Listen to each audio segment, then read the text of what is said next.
Olá, eu sou o Dion Della Pasco, editor-chefe da agência CMA, e hoje estamos dando início a mais uma edição do CMA Entrevista, programa da agência que tem como objetivo discutir os rumos do mercado financeiro e debater pontos que podem vir a interferir neste caminho. Para isso, a redação da agência CMA vai ouvir especialistas das mais diversas áreas. O assunto de hoje é a imagem do Brasil no exterior e seus impactos no mercado. Eu estou aqui com o embaixador Sérgio Amaral, também conselheiro da Felsberg Advogados, que vai nos ajudar a entender esse atual momento do país e seus reflexos em relação à imagem junto ao exterior e de que forma essa imagem pode comprometer as relações comerciais internacionais do Brasil. Tudo bem, embaixador? Boa tarde, tudo bem? Tudo certo. Antes da gente começar a conversar, vou passar um breve currículo do embaixador. O embaixador já foi embaixador nos Estados Unidos, na França e também no Reino Unido, ocupou cargos de alto nível no governo brasileiro, incluindo ser secretário de Comunicação Social e porta-voz do presidente Fernando Henrique Cardoso. Também foi ministro do Desenvolvimento, Indústria e Comércio Exterior, vice-ministro do Meio Ambiente e presidente do Conselho da Câmara de Comércio Exterior, a CAMEX, e também do Banco Nacional de Desenvolvimento Econômico e Social. Na sua extensa biografia, traz ainda outros cargos de relevância, entre eles o de presidente do Conselho Empresarial Brasil-China e o de membro do Conselho Estratégico da Federação das Indústrias do Estado de São Paulo, a Fiesp. Também foi membro do Conselho de Administração da AES Eletropaulo e Tietê, bem como do Conselho Internacional de Empresas Francesas Total e Plastic Omnium. Embaixador, só um breve currículo, uma breve apresentação. O senhor também foi presidente da Abitrigo, né? E com toda a sua experiência, eu gostaria de lhe perguntar se, na sua avaliação, como impactam na imagem do Brasil no exterior casos como os recentes da morte do indigenista e do jornalista, e também a questão envolvendo o aumento do desmatamento ilegal na Amazônia. As questões de meio ambiente e de clima têm hoje um impacto muito grande sobre a opinião pública nacional, mas também internacional. É preciso que nós tenhamos claro que a questão ambiental e a questão do clima são hoje uma questão bastante importante, sobretudo para os jovens e para aqueles que desempenham funções ligadas à opinião pública. Eu diria que a questão do clima e do meio ambiente, repetindo, são a utopia do século XXI, enquanto que as questões sociais eram a utopia do século XX. E o compromisso é grande, esse compromisso se manifesta não só pela formação da opinião pública, mas se manifesta também por vários setores, por exemplo, a questão do comércio. Existe hoje um conceito em comércio exterior que é o dos bens que você adquire não só pela sua utilidade, mas porque ele preenche algumas das convicções e das opiniões que você tem. São as chamadas normas privadas. Elas não são as normas da OMC que os estados decidem e aprovam e praticam. Por exemplo, há pessoas que não gostam de tomar café que foi produzido com o uso da mão de obra infantil. Há outras pessoas que se recusam a comprar móveis que tenham sido produzidos a partir da madeira que é objeto de desmatamento. Então, existem várias condições, ou várias opiniões, ou vários sentimentos que interferem sobre o ato de consumir. E isto tem crescentemente um impacto sobre o comércio exterior. Mas não é só isso. Quase tudo que nós possamos querer das nossas relações com outros países depende de uma boa imagem. Se nós queremos trazer investimentos para o Brasil, em muitos casos, esse investimento deverá refletir a opinião de entidades, de empresas e mesmo de órgãos financeiros que vão saber se você cumpre com determinados objetivos que não têm necessariamente a ver com o ato de consumir. Por exemplo, a OCDE acaba de criar uma comissão que vai condicionar a aceitação de um país como membro da OCDE em função do seu desempenho como um país que impede, que luta contra o desmatamento. A performance do país na área ambiental vai influenciar, portanto, o ingresso do Brasil na OCDE. Esses são apenas alguns exemplos que veem que a questão ambiental, que hoje exerce uma função ou uma determinação, uma influência mais forte na opinião pública, ela é como uma mancha verde. Ela se espalha e vai atingindo a forma como os estudantes veem o mundo, a forma como os arquitetos veem a sua arquitetura que produzem, vai influenciar os móveis, vai influenciar os mais diferentes setores da vida social e da comunidade internacional. E dentro desse panorama que o senhor traçou, embaixador, como é que o senhor vê a atual situação do Brasil? A gente vem de um trabalho longo, o senhor trabalhou também junto ao agronegócio, de tentar melhorar essa imagem do Brasil, transformar o Brasil numa economia sustentável. O senhor acha que nesses últimos anos a gente perdeu terreno? Isso pode dificultar a entrada do Brasil na OCDE? Veja bem, nós vínhamos de uma trajetória que era, eu não diria hostil, mas era indiferente às questões de meio ambiente e de clima. A partir da Conferência do Clima de 92, o Brasil dá uma guinada.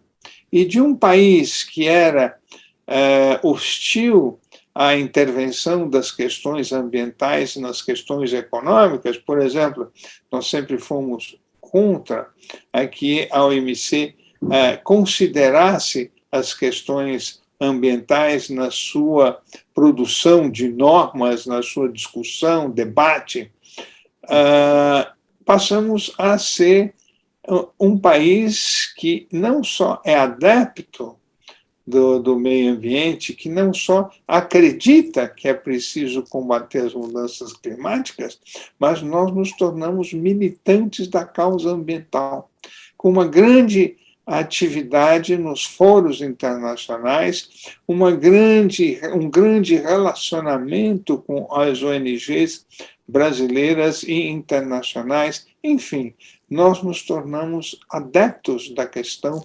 ambiental.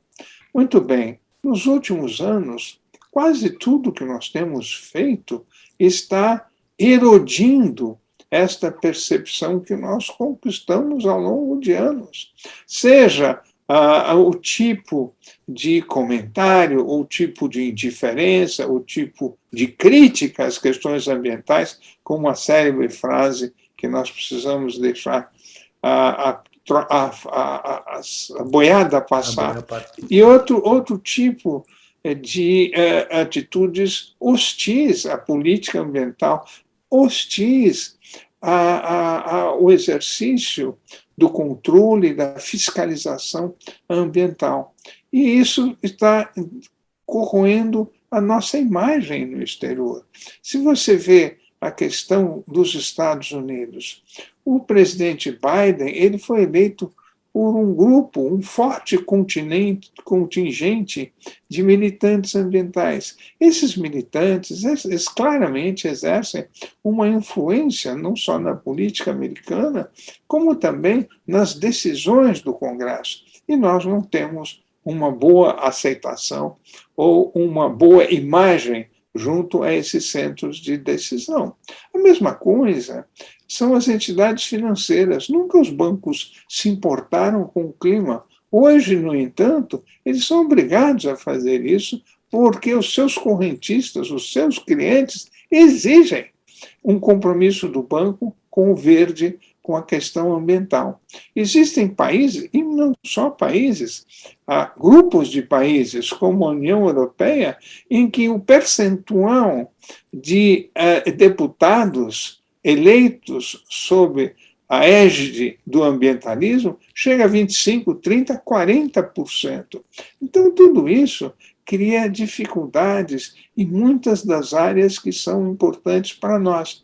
Eu mencionei a questão do comércio, mas não é só o comércio. Existe a questão também dos investimentos, existe a questão dos nossos compromissos em relação a programas de caráter ambiental e mesmo a projetos que sejam de nosso interesse em bancos internacionais.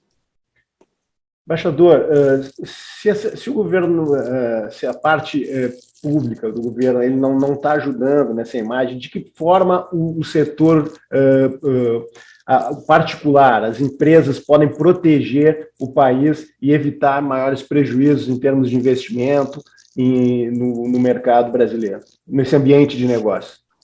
Eu acho que muitas vezes o governo quase que deliberadamente é contra as questões ambientais ou é contra uma política de defesa da Amazônia ou de combate ao desmatamento. Felizmente, se houve uma relativa, mais do que relativa, uma real desinteresse do governo pelas questões ambientais, a sociedade se mobilizou. E você vê hoje a sociedade atuando. O Brasil foi participar da COP26, a participação efetiva não foi do governo, a participação efetiva foram de dezenas, são centenas de organizações não governamentais que mostraram um outro Brasil que não é tão conhecido no exterior. As empresas nacionais, as empresas estrangeiras, já assinaram uma série de memorandos, de manifestos pela defesa do meio ambiente. Portanto, o Brasil hoje está assistindo ao lado de um combate ou de uma tentativa de reduzir a importância das instituições, um grande fortalecimento da sociedade. E isso é muito importante. É muito importante na área de meio ambiente, e porque isso se reflete também, se estende a atividades econômicas e mesmo ao mundo público. Eu acho que existe um trabalho muito importante, que é muito bem feito no Brasil há muitos anos, que é a educação dos jovens. O compromisso dos jovens hoje com a questão ambiental é um compromisso real.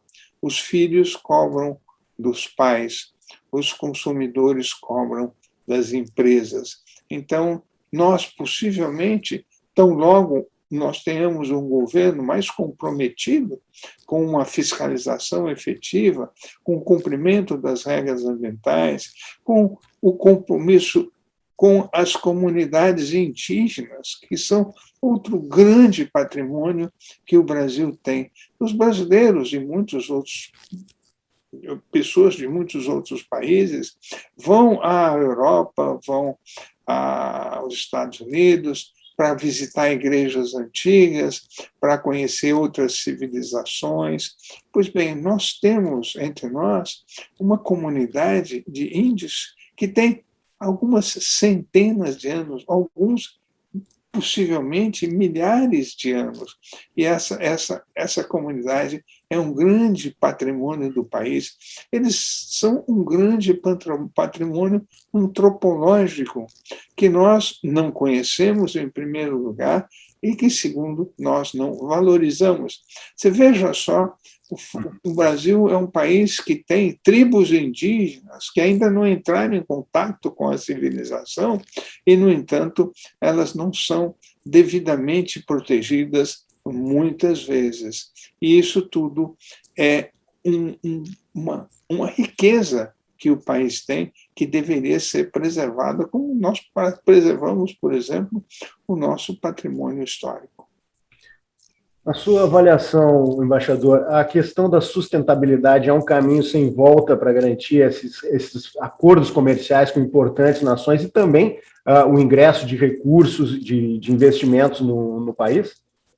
Eu acho que é um caminho sem volta, porque este é um caminho que foi escolhido livremente pela sociedade, foi escolhida não por imposições de governo, mas por uma convicção que vem das pessoas. Eu acho que o compromisso com o meio ambiente, com as comunidades indígenas, ele vai aumentar, porque existe hoje uma convicção no país de que esse é um patrimônio do país e cabe ao país preservá-lo. Embaixador, mudando um pouco o foco, o Brasil está diante de uma eleição bastante polarizada e com alguns reflexos em relação à divulgação de notícias, fake news e também a questão que se falou muito de um risco institucional. Esse quadro, de que forma esse quadro político dessa corrida eleitoral com muitas discussões, com muitas informações falsas, com essas ameaças institucionais, de que forma isso prejudica a imagem do Brasil no exterior? Ele prejudica bastante. É bem verdade que, nesse ponto, nós não estamos sozinhos, porque nós vemos esse fenômeno acontecer em outros países também.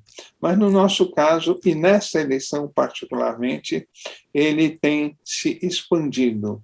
E é muito ruim, porque é muito importante que haja um debate aberto, um debate informado sobre as questões de interesse nacional. E as informações falsas, as deturpações, as mentiras, elas deformam esse debate e impedem um esclarecimento maior por parte da população. É importante que a população tenha acesso não só à multiplicidade das informações, mas também a informações que não sejam deturpadas, porque só assim ela vai poder formar a sua opinião. Embaixador, essa semana aumentou muito as negociações no Congresso sobre a possibilidade da aprovação de uma emenda que facilitaria a indicação de deputados como embaixadores, mantendo o seu cargo aqui como deputado, como parlamentar. Eu gostaria, o senhor, como um diplomata experiente, um dos principais embaixadores do Brasil, qual a sua opinião em relação a essa movimentação no Congresso? Eu acho que essa movimentação, ou a proposta de que os senadores possam ter acesso ao cargo de embaixador de uma maneira estável, porque de maneira temporária ela já existe e o presidente tem a liberdade de designar quem quer que seja, inclusive um senador, inclusive porque senadores há muitos que são de boa qualidade, de boa formação e bons políticos, mas transformar essa possibilidade temporária numa questão permanente é um grande prejuízo para a política externa, para o Itamaraty e para o próprio país, porque o embaixador pertence a uma carreira de Estado para a qual ele foi escolhido por razões objetivas e um concurso muito difícil. É uma carreira que demanda a formação ao longo de toda a carreira e é uma carreira que exige também uma isenção de caráter público. O embaixador não pode tomar partido em questões políticas, ele não pode ter qualquer envolvimento em atividades empresariais, porque ele exerce uma função que é de representação do país, e não de certo setor ou de certa corrente política. Os diplomatas levam 20, 30 anos, às vezes 40 anos, para chegar a embaixador.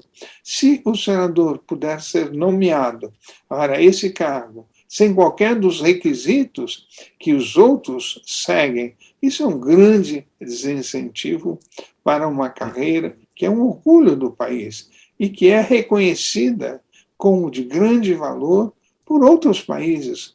Os latino-americanos, brincando, dizem Itamaraty no improvisa. Quer dizer, é uma carreira que é respeitada.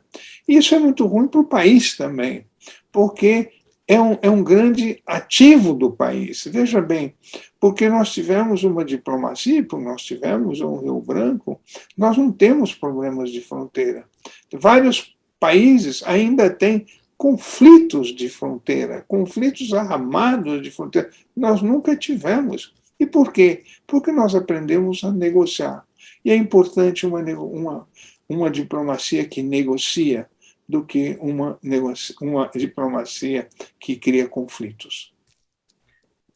Embaixador, já encaminhando o encerramento da nossa conversa, eu gostaria de uma avaliação do senhor. Nesse momento, a imagem do Brasil no exterior está mais desgastada e que tipo de problemas a gente, ainda além dos que o senhor já colocou, a gente pode enfrentar em relação a esse atual patamar da imagem do Brasil junto ao exterior? A imagem do Brasil no exterior está muito ruim. Está muito ruim porque nós rompemos com a tradição da diplomacia brasileira, com os valores da diplomacia brasileira, com as conquistas que a diplomacia conseguiu conquistar ao longo dos anos. Hoje nós parece que voluntariamente, deliberadamente, queremos desafiar alguns países que foram nossos parceiros importantes. Veja bem, os Estados Unidos. Como é que pode um presidente brasileiro questionar as eleições que ocorreram nos Estados Unidos? Como pode um presidente brasileiro fazer uma grosseria, fazer uma ofensa pessoal para a esposa do presidente da França? Então, esses atos, gestos desnecessários, eles prejudicam muito a imagem do país. E isso nos desqualifica para muito do que nós podemos pretender e temos condições de fazer no nosso relacionamento com outros países. Eu acho que uma grande mudança que o próximo governo terá que fazer, se quiser restaurar a credibilidade do Brasil nos foros internacionais, nas grandes negociações. Hoje estamos ausentes de todas as negociações importantes. O Brasil não é convidado a participar. Portanto, se nós quisermos restabelecer uma presença e mesmo uma liderança para a qual nós temos os créditos para desempenhar, nós vamos ter que cuidar seriamente da nossa imagem e o Brasil tem que se fazer respeitar no exterior, não por desatinos, não por ofensas, mas por condutas corretas e na tradição da diplomacia brasileira. Embaixador Sérgio Amaral, muito obrigado pela sua disponibilidade, pela entrevista. E esse foi mais uma edição do CMA Entrevista, programa da agência CMA e da CMA TV, que tem como objetivo discutir os caminhos do mercado financeiro. De 15 em 15 dias, nós ouviremos especialistas para tentar indicar os rumos desse mercado. Nos acompanhe nas nossas redes sociais, no nosso site e no nosso canal do YouTube para entender os movimentos do mercado. Embaixador, muito obrigado. Um bom resto de dia para o senhor. Eu que agradeço.